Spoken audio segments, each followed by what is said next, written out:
Hi, my guest this week is a true thought leader and a visionary in the world of business. Raj Sisodia is a global advocate for conscious capitalism. As a distinguished professor and research scholar, Raj has dedicated his life to the pursuit of business as a force for good. He's the co founder and co chairman of Conscious Capitalism Incorporated, a movement that has transformed the way we think about business and its potential to create a better world. His groundbreaking work, including the best selling book Conscious Capitalism, has inspired countless individuals, including myself, and organizations to adopt a more conscious approach to business. Raj, my friend, welcome to the podcast. Thank you, Raj. It's a pleasure to be with you. Always is a pleasure to be with you, Raj. So tell the listeners what inspired you to co-found Conscious Capitalism International, and what is the mission and vision behind it. I have gotten the pleasure to know you, and I know you grew up, or at least were educated in Bombay, and came to the States for your grad studies. So take us through that journey as well of your initial sort of education and then onwards to conscious capitalism. Sure. Well, I did my engineering degree in India and then worked briefly as an engineer before going to business school in Bombay, as you mentioned. And then I came to the US in 1981 to get a PhD in business and marketing and strategy at Columbia University in New York. And as I went through that program and my MBA program, I found business to be interesting but not inspiring. I found that it was really framed very narrowly at that time, purely in terms of profit maximization, market share maximization in marketing, shareholder value, etc., and everything else being viewed as a means to that end.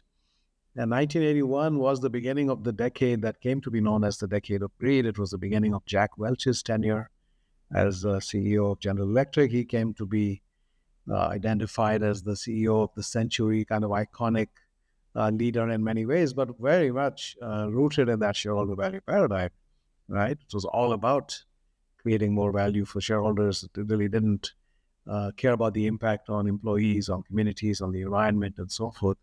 And so the whole mindset was in that realm. And I wasn't really inspired by that story. I felt that we were leaving people out of the equation. Columbia University is right next to Harlem. And at that time, New York City was going through a tough time. There were 3,000 murders a year. Society was in upheaval. But we were kind of in our ivory tower, thinking only about making more money. And so I was never inspired. And I always wondered, is there a better way to think about business and especially marketing? My PhD was in marketing, and I had come from a country where there was very little marketing in India. This is before India opened up in 1990. So this was in the 70s and 80s when I grew up there, mostly in the 70s. It was kind of a dead economy. There was very little marketing. There was very little private enterprise. It was called controlled and regulated. But I came to New York, and suddenly it's like a tsunami of marketing. I just was kind of flabbergasted at the extent of it, how it pervades our life. It's everywhere, right? And ads and coupons, junk mail in your mailbox, and little airplanes flying about with carrying, advertising messages, and even in the urinal, there's something in front of you.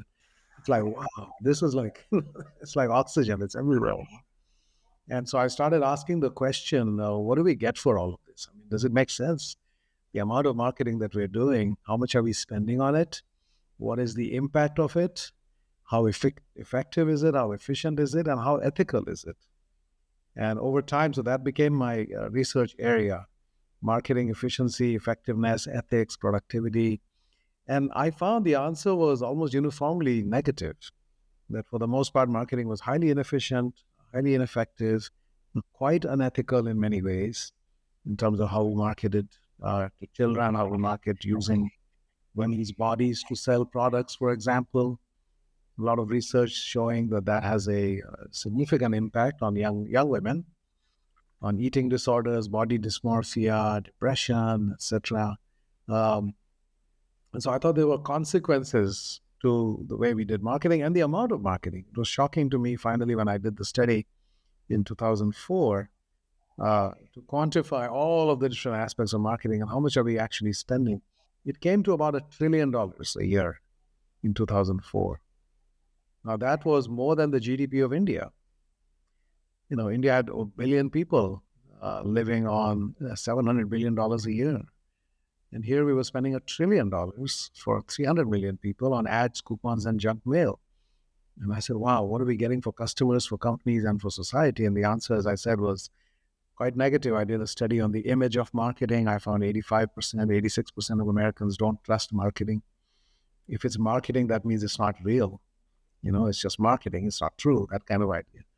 That companies get very low returns on their spending. Most ads are never noticed. Most coupons are never redeemed. Most direct mail goes directly into the trash, hence the name junk mail. So it's an enormous waste of resources.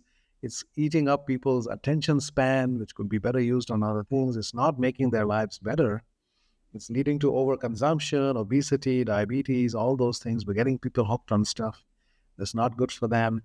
We're creating and then feeding wants, desires, and addictions rather than focusing on the real needs that are going to make people's lives better. So it was kind of, we need to stop this madness of what we're doing here. So asking that question, is there a better way?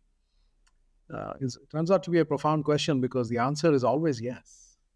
There's always a better way. All we have to do is apply our creativity and ingenuity and intentionality to that, and we will find a better way. So I started looking for, are there better ways to practice marketing? Are there better ways to think about business? Because like I said, I felt it was dehumanized. The human element was completely lacking. The well-being of people really didn't seem to matter at all in the equation. So that quest ultimately then led me down a path to write a book called Firms of Endearment that came out in 2007, but I started that work in around 2004 or 5 after I did that image of marketing, and we wrote a book called Does Marketing Need Reform? And I finally decided to write this book that had other titles, but it was published as Firms of Endearment. And we found companies that were loved by customers, but also loved by employees, communities, etc., hence the name. And what made that happen? And through that, we discovered the principles or pillars of what we now call conscious capitalism, that these companies had a higher purpose, a reason for being that was rooted in doing something positive and necessary in the world, making the life better, making the world better, that they explicitly cared about all of their stakeholders' well-being, not just their investors or customers. They actually cared about employees, their families, communities, suppliers, customers, investors, the environment, local communities, etc. So they were very much stakeholder oriented, not just shareholder driven or even customer driven. And then thirdly, that they had different kinds of leaders who were genuinely connected to a deeper purpose, who cared about the people. And they weren't only about ego and power and money and status, etc., but they were really servant leaders. They were there to take people to a better place through their leadership. And finally, the cultures, that these companies have cultures where people actually love going to work and they thrive at work. Work is not seen as sort of this burden that you have to endure in order to be able to live life, but something that's meaningful and joyful and purposeful. And so those 4 pillars, the higher purpose, stakeholder orientation, conscious leadership, and the caring culture, came to define this new way of thinking about business. And through that process, I discovered my purpose. I remember the distinct moment when I was writing some of the stories of these companies, sitting at a writing retreat in the Poconos in Pennsylvania.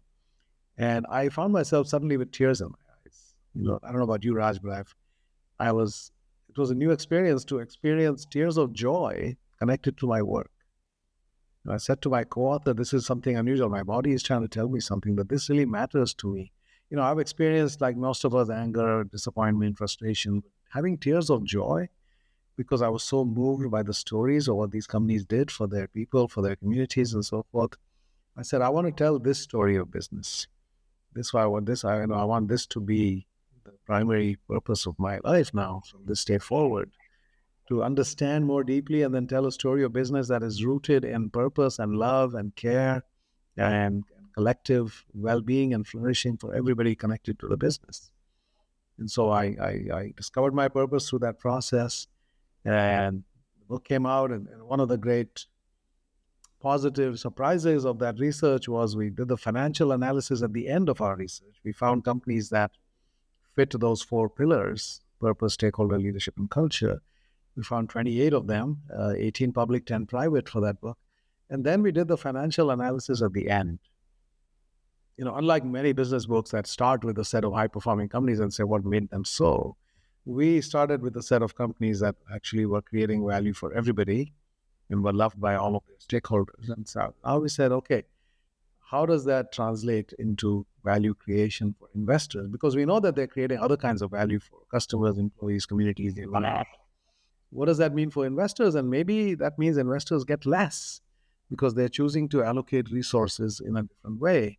So they're paying their people, frontline people, much better. Like Costco was paying double of Walmart, for example. They're providing much better benefits to ordinary employees, like Starbucks providing healthcare to part-time people. Part-time employees are investing in the customer experience. They were paying their suppliers well. They were investing in their local communities. They were investing in the environment.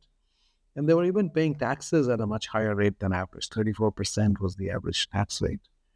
And so maybe at the end of the day, there's less left over for investors. And it was a great positive shock for us when we discovered that these companies had outperformed the market by 9-1 over the preceding 10 years. So we looked at performance over 1 year, 3 year, 5 years, and 10 years. And the longer the time horizon, the greater the outperformance financially. And that was a bit of a revelation because, normally we tend to think in zero sum, right? If you're paying more to your employees, that means it's coming from somewhere and your customers have to pay higher prices or your investors get lower returns. But actually, that wasn't the case. Somehow everybody was flourishing at the same time in the system. And we realized that when you do it this way, business creates so much more value, than you think is possible. And then, everybody can. So now we use the phrase, everybody matters and everybody wins in that kind of way of doing it. That's fascinating. Raj, the one thing that I was sort of not only intrigued, but a very interesting conversation that you and I had about how capitalism in and by itself is actually a source for good. And some of the stats around what capitalism's done for our society in America, but the world at large, is actually good. So, talk to our listeners about how you actually believe that capitalism has been a force for good. Oh, yeah. Capitalism has been probably the single greatest idea that we've ever come up with as human beings. Modern capitalism, free markets, free people, entrepreneurial capitalism. And it was interesting that even in my MBA and PhD educations, I never learned about capitalism. You just kind of take it for granted, right? That's the atmosphere we're in. But when we wrote the book Conscious Capitalism, which came out in 2013, as I looked at the history of capitalism and how long it's been around, I was surprised to learn that this is a relatively new idea. That for most of human history, we did not have that kind of freedom, right? Societies were constrained. People were kind of locked into what circumstances of their birth were. We had class systems, caste systems, all those kinds of things. We had monarchs and governments that pretty much tried to control everything. So all of that continued, and the default condition of human beings for almost all of the time that we have been here on this planet was one of extreme and even abject poverty, like people struggling just to stay alive. 90 to 95% per capita income is globally below $500 per person for most of that time. So only a tiny fraction of people had somewhat better lives. And time adjusted, $500. I mean, today's $500. Adjusted for, this was year 2000. Today it would be slightly more than that, but it's still current dollars, right? And so 95% of people living on less than $1 a day in year $2000. And so if you look at the evolution over time, we had coming out of the Dark Ages, we had the Renaissance, the flourishing of art, literature, then we had the invention of printing, then we had Newton and Galileo and the Enlightenment, the age of science and reason. These were all big steps ahead, but they didn't really impact ordinary people.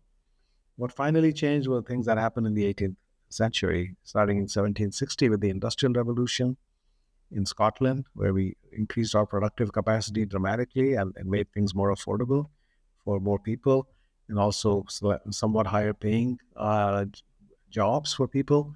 but also the intellectual breakthrough that came from Adam Smith in 1776 through the book The Wealth of Nations, asking the simple question, why do some countries prosper and others remain poor? And he found that the answer had to do with freedom, not natural resources, not any other explanation, but freedom.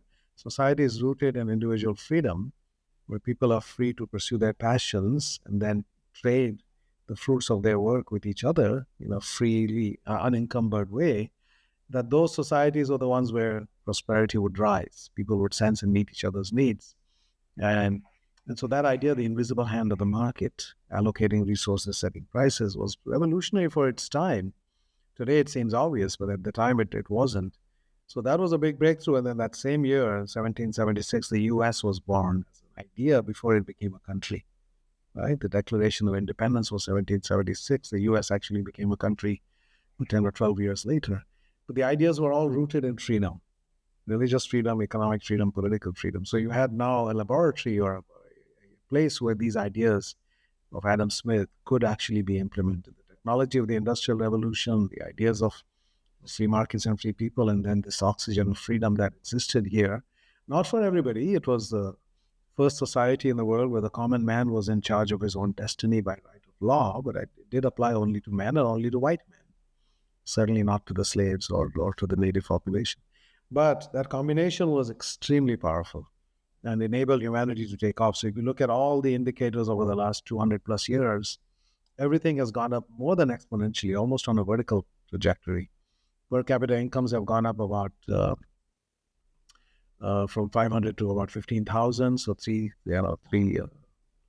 times, 3,000%. Life expectancy has more than doubled in that time. It was about 28. Now it's about 73. It was 28 because we had a lot of infant mortality, child mortality, plagues, diseases, wars, etc. Most of which we have removed now. The percentage of people living in extreme poverty has gone from 90% in the year 1800 to less than 9% now. Literacy has gone from 14% to 88%. And our human population first reached a billion in 1820, and now we're at 8 billion. So many more people living longer, fuller, more human lives as a consequence of this idea that is rooted in freedom and dignity for ordinary people. And so I think it's one of the most powerful ideas we've ever had. We have to recognize that. We need to celebrate what capitalism is and can be, but we also need to elevate it with higher consciousness. And that was going to be my next question. I think the one of the subjects that's very near and dear to my heart is mental health, and especially mental health in teenagers and kids. I am a father of 4 kids, and if I can't leave this world a better place than I found it, I don't think I would have lived a fulfilled life.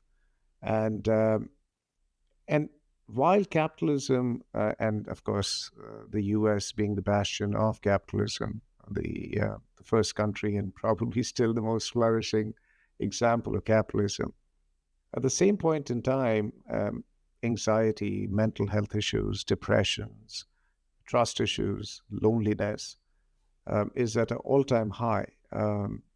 You speak very well to that. Love to hear your views on that, and then transition on to the role of technology in the new age marketing and the impact that that has on all of this. But yeah, let's start with the anxiety element that has brought about. Yeah. Yeah. So I think capitalism has delivered tremendous benefits in terms of material prosperity and the other things that I mentioned. But since around 1970, we've had kind of a singular focus on shareholder value and profit maximization. Before that, there was a more holistic perspective on business that you saw certainly in this country, but you saw it in Japan, you saw it in India, you saw it in Europe as well. But starting in the 70s with Milton Friedman's famous essay, "The only social responsibility of business is to increase its profits," and then some academic work by Jensen and Meckling on agency theory and others, it really became the dominant paradigm. And as a result, what has happened, we've put profit at the center of our universe. The well-being of people only mattered to the extent that it contributed to profits, right? And in a short-term way, we tried to cut costs and cut jobs and, and send jobs overseas and so forth.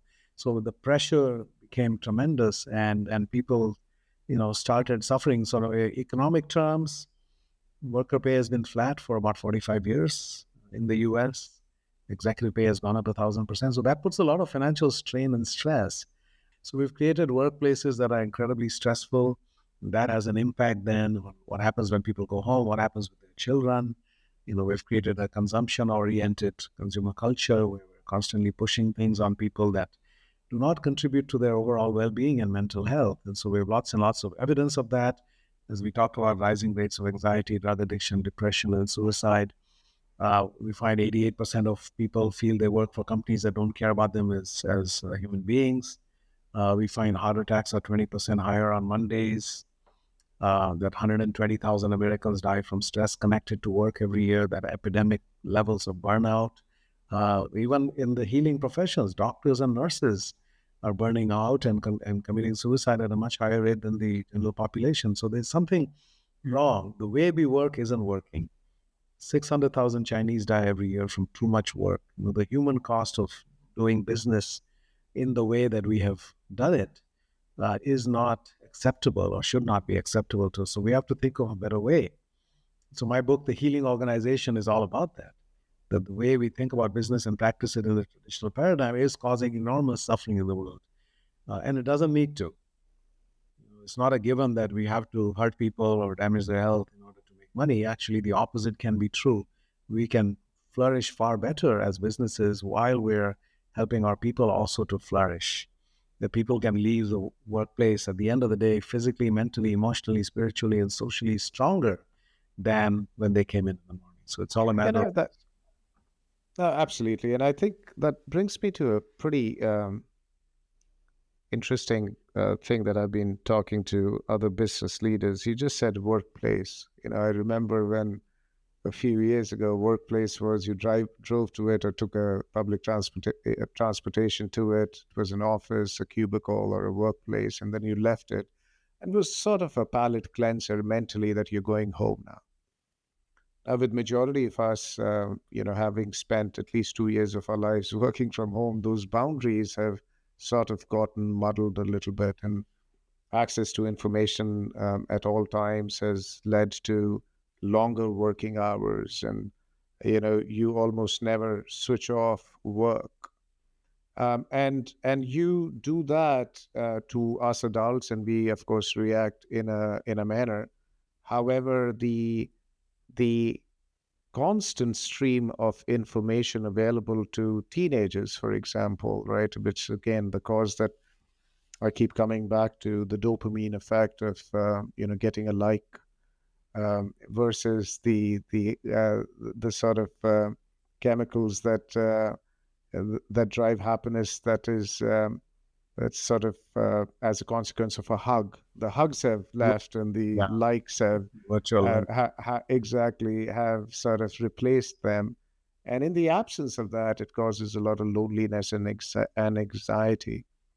Now, where am I going with this? I guess the point is that marry that with the fact that 90% of all the wealth in the world has been created in that 50-mile drive from San Francisco to San Jose in the last 50 years, mostly through tech. And, the cause that tech had was to build the best technology. And by the laws of physics, if you try and maximize something, you tend to minimize the other. And I think by maximizing the technological outcome, I think at some level we have minimized the human aspect of it. You spoke about marketing and $1 trillion being spent, and most of them, being junk mails, etc. The ad tech world in the last 15 years has gone through a massive, sort of revolution where everyone is spying on your next movement, whether it's on your mobile phone or your activity on the internet or what have you, and trying to read what your next move would be. And there are very sophisticated algorithms which actually know better what you are likely to do than you yourself. Now, in that era, how do you think, you talk a lot about leadership and how leadership really made the difference between a conscious, organization or a healing organization versus others. Where I'm going with this, Raj, is we as leaders will have a decision to make now or in the next 3 to 5 years where we will have to make a choice between profits and mental health of our children. And I do think that there are organizations which chose profits over it, very successful organization, quote unquote, successful organizations. And now that power would be with probably thousands of organizations to make that decision. What is that North Star that conscious leaders have used in the past that we, the new age leaders in a new age industry like technology, could benefit from? Yeah, so I think it's uh, the purpose of the algorithms and the various things that we do, right, in order to gauge people in the technologies. If if the objective of that is to maximize the amount of time people spend and the amount of ads we can sell and so forth, then we're going to end up doing things that cause pain and suffering ultimately, right? But if we think about it in terms of what can we do to enhance the quality of life for people, the objective function changes, right?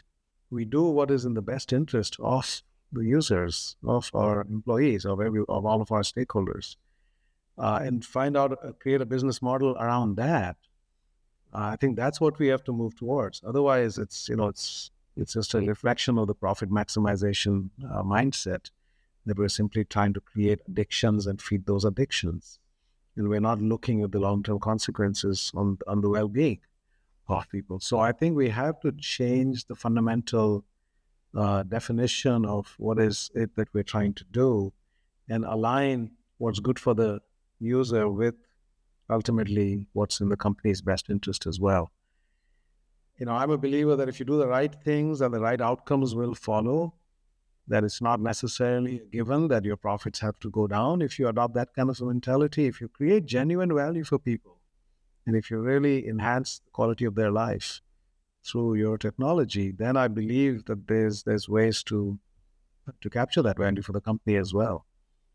It's a more complex uh, way to think about how to create and capture that value. It's simple to go the other pathway. It's pretty straightforward, right? But I think that's where we have to go.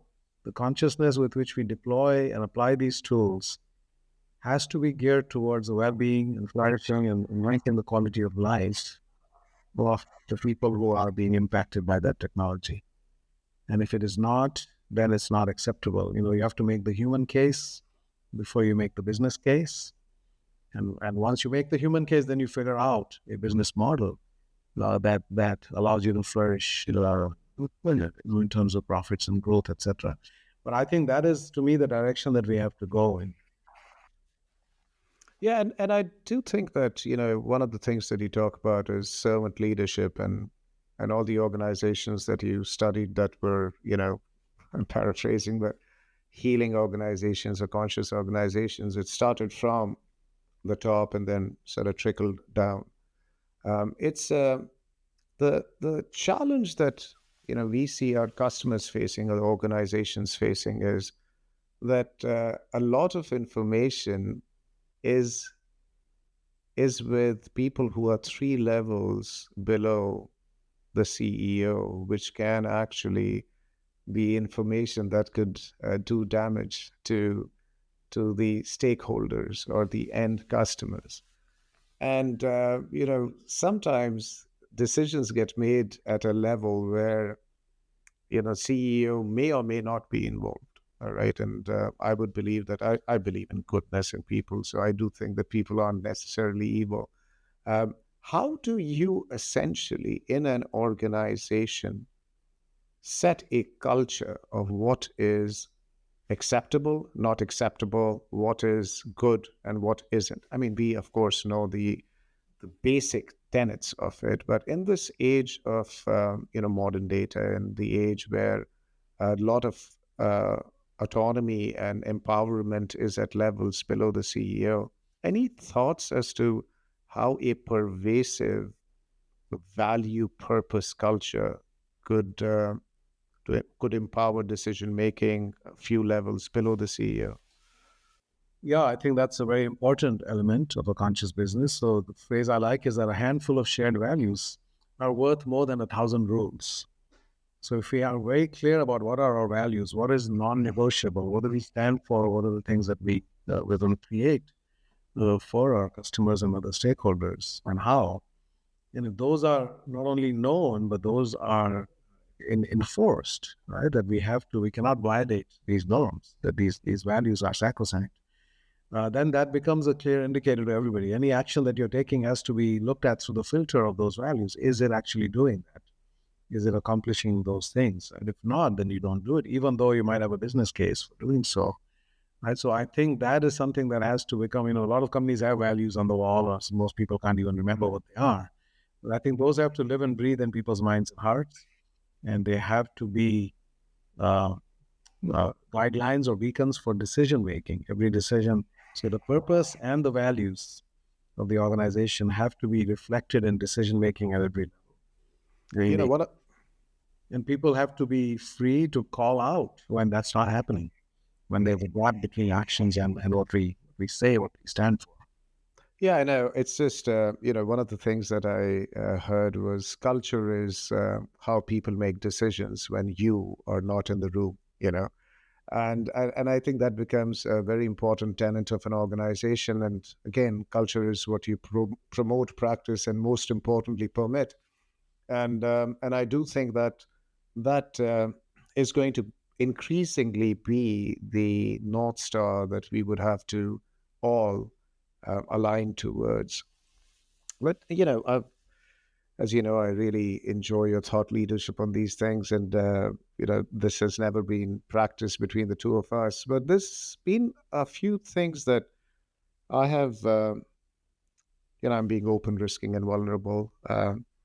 Here is how do you balance the fact that we are navigating something that was didn't exist in the previous generation, much less my father's generation or my grandfather's generation.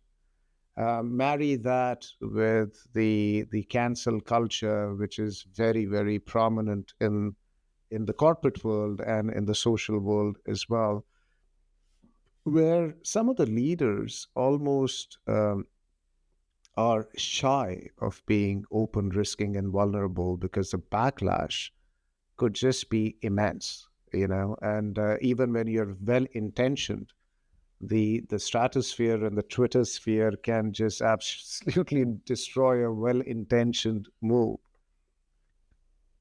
Any thoughts on that? I know there isn't a right answer. How do leaders navigate that tenuous sort of tightrope?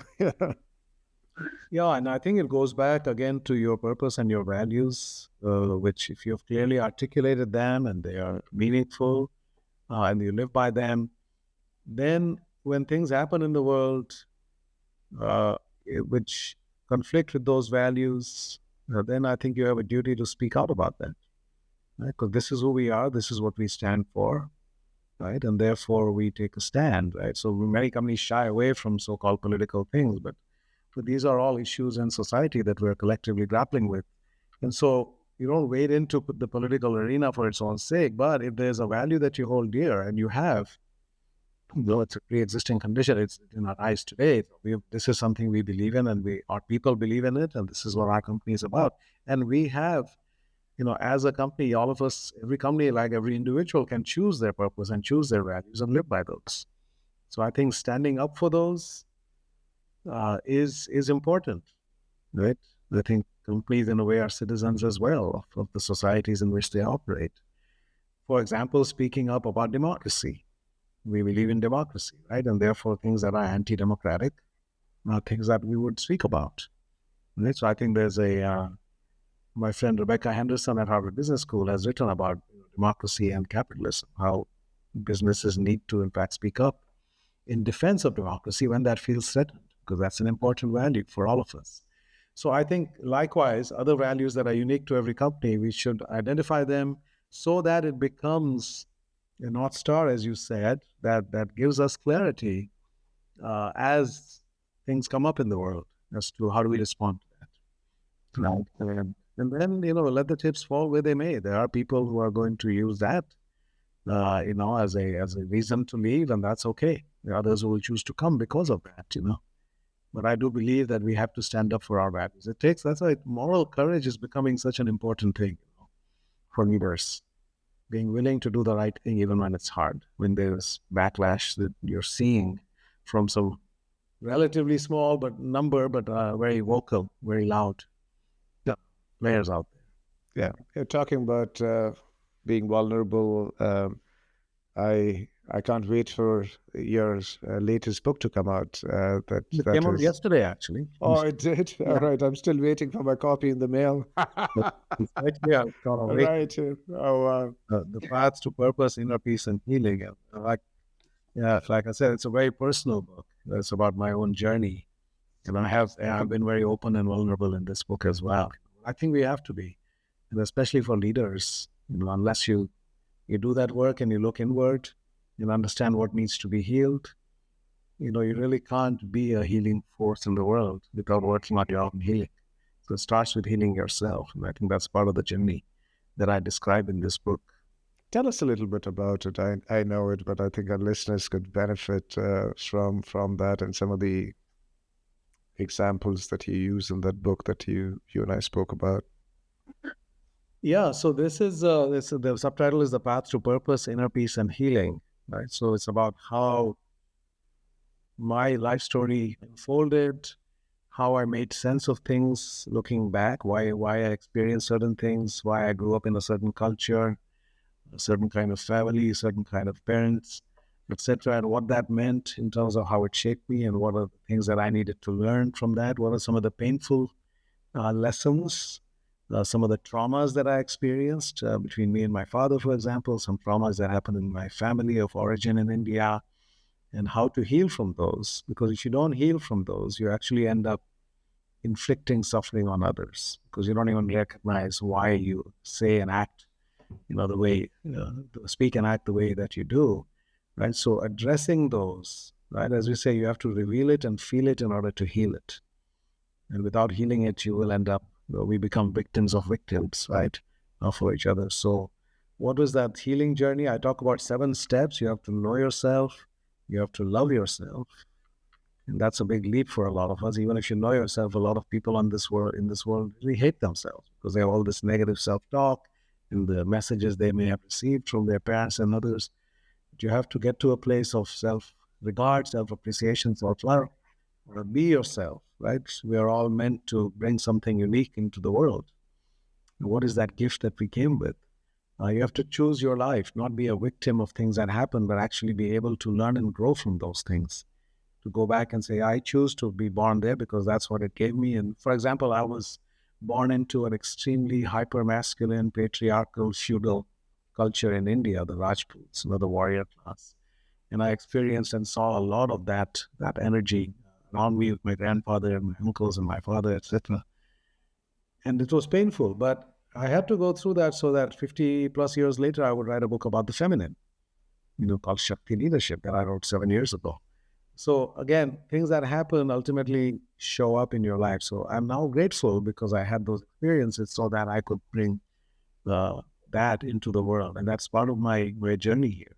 So we have to choose our life so that we can express ourselves more fully into the world. We have to become whole. That's one of the big lessons for me as well. Wholeness is first of all, the masculine and feminine.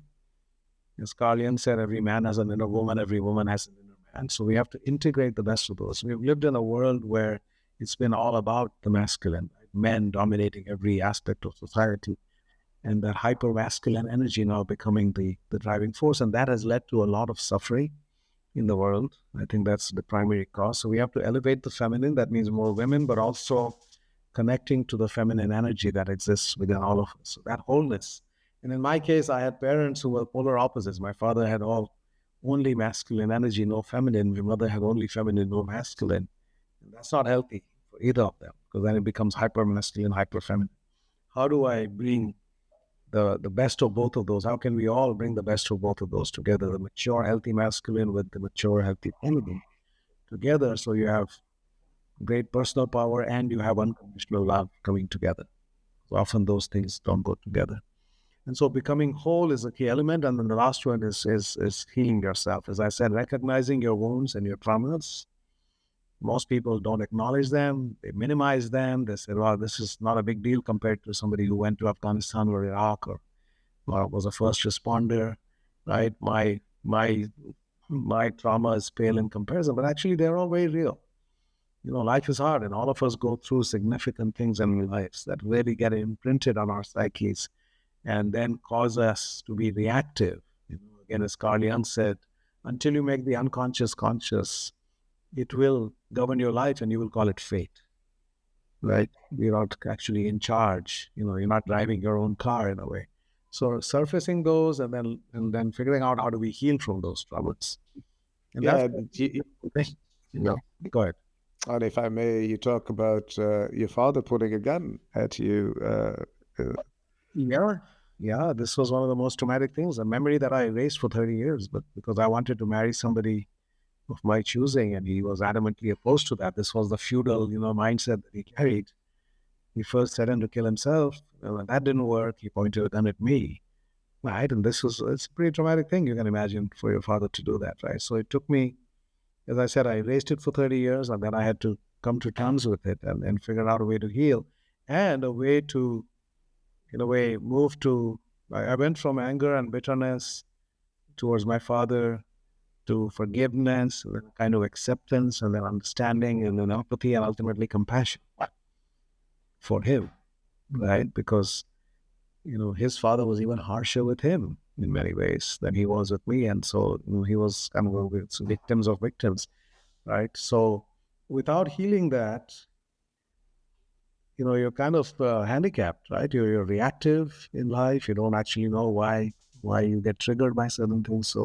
So recognizing those, and then now we have a lot of modalities for healing from traumas. And if we can heal, then we can experience what is being called post-traumatic growth, which is that you can be stronger because you had that trauma and healed from it than if you never had the trauma in the first place.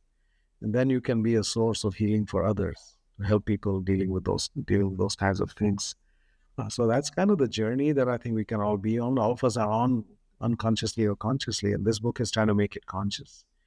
So you can recognize these things, right? You can work on them. You don't have to allow it to get too far, right, before you actually start healing. Raj, always a pleasure, sir. You're a good man, and I can't wait to get stuck into that book. And I know I'm going to enjoy, like I've enjoyed your previous books. And this is the first of many interactions we'll have on this subject of conscious capitalism in the era of big data. And I think what you said about ultimately leaders have to ensure that they are fully healed before they can build a healing organization. That's my takeaway from today, among the many others. And yeah, final words, Raj. Yeah, so I wouldn't say fully healed because I don't know if we ever get there, but be on our healing path, right? Continuously, as my partner Neha says, we have to be self-cleaning ovens because there will always be things that accumulate and show up in our life, And so we have to continually be processing and clearing those things so that we can continue to heal. So I think it's a never-ending journey, but it's certainly worthwhile. Absolutely. And she's a great lady as well. And please give my best to her. It's a pleasure to have you with us today, Raj. And be well, stay well. Thank you. Thank you, Raj. Great to see you.